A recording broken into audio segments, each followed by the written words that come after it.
Okay, so 5 reasons you need to write a will and actually keep it up to date as well. So half of the adults in the UK don't have a will. While you may have a reason for putting the task off, there are many compelling reasons to make time to write a will that could provide peace of mind. Now, a survey from WillAid found that 49% of UK adults do not have a will in place. A fifth said their reason for putting it off was because they did not want to think about impending death.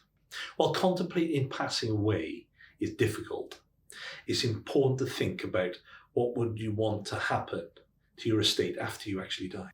Now, even if you have a will in place, you should regularly review it as well. Over time, your wishes and circumstances can change.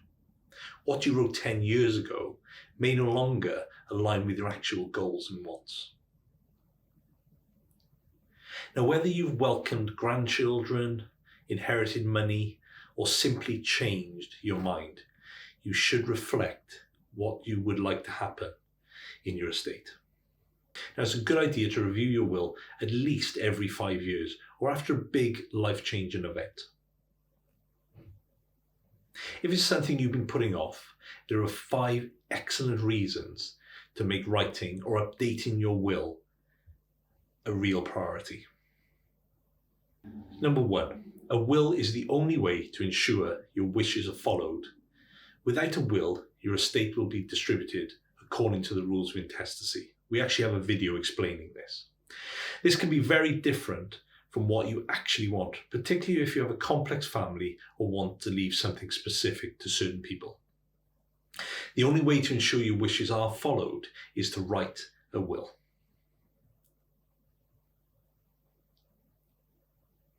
Number 2, you can use a will to name a guardian for your children. If you have children, you can use a will to name a guardian for them. Despite this, only a quarter of parents have named a guardian for their underage children. Without a named guardian, a court would decide who looks after your children.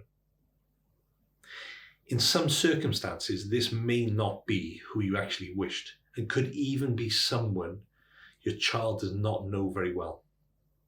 Now let's think about that. Number 3, a will can reduce family conflicts occurring. Now, grief can lead to family conflicts and has potential to cause long-term disputes. In some cases, how your estate is distributed may be contested, and it could cause huge rifts. Now, this may be due to one person believing they know what you would have wanted, which sharply contrasts to what any of the others think. Setting out your wishes clearly in a will can provide certainty and reduce the risk of family conflicts arising. As well as putting a will in place, it may be worth speaking to your loved ones about your actual wishes too. This gives you a chance to help them understand why you may be making certain decisions. Now, I know this is difficult, but it's definitely worth considering. Now, number 4, you can leave a charitable legacy in your will. As well as leaving wealth to your family and friends, you may want to support a charitable cause. Your will means you can leave a legacy to causes that are close to your heart. There are several different ways of doing this, from leaving a specific sum to leaving a proportion of your estate.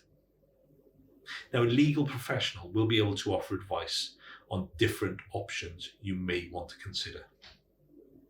As well as having a positive impact, a charitable legacy can also reduce the potential inheritance tax bill.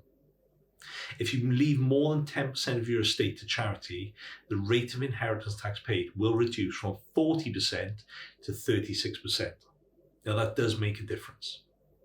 Now, number 5, if your estate could be liable for inheritance tax, a will can reduce that bill. As well as leaving a charitable legacy, there are other steps you can take to reduce your inheritance tax bill. Writing a will can help you maximize allowances so that you can pass on more of your wealth. Now, presently, you can leave $325,000 to loved ones without inheritance tax being due. This is known as your nil rate band. In addition to this, you may be able to take advantage of an additional £175,000 allowance as the residence nil rate band. You can use this if you leave your main home to your children or grandchildren. Now, naming your children or grandchildren in your will as beneficiaries of your home can increase the amount you can pass on without leaving an inheritance tax bill. Now, depending on your circumstances and goals, there may be other things you can do to reduce your inheritance tax. For example, placing some assets in trust and passing these on through your will may be right for you.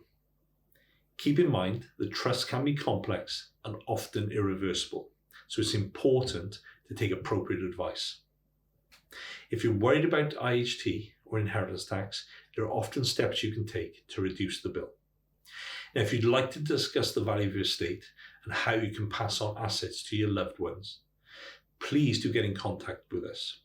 We also have Sanctuary Financial Planning, which looks after the financial planning element, and Sanctuary Estate Planning will look after your will, writing, trusts and lasting power of attorneys. So we've got all your bases covered. So please get in touch if you need anything.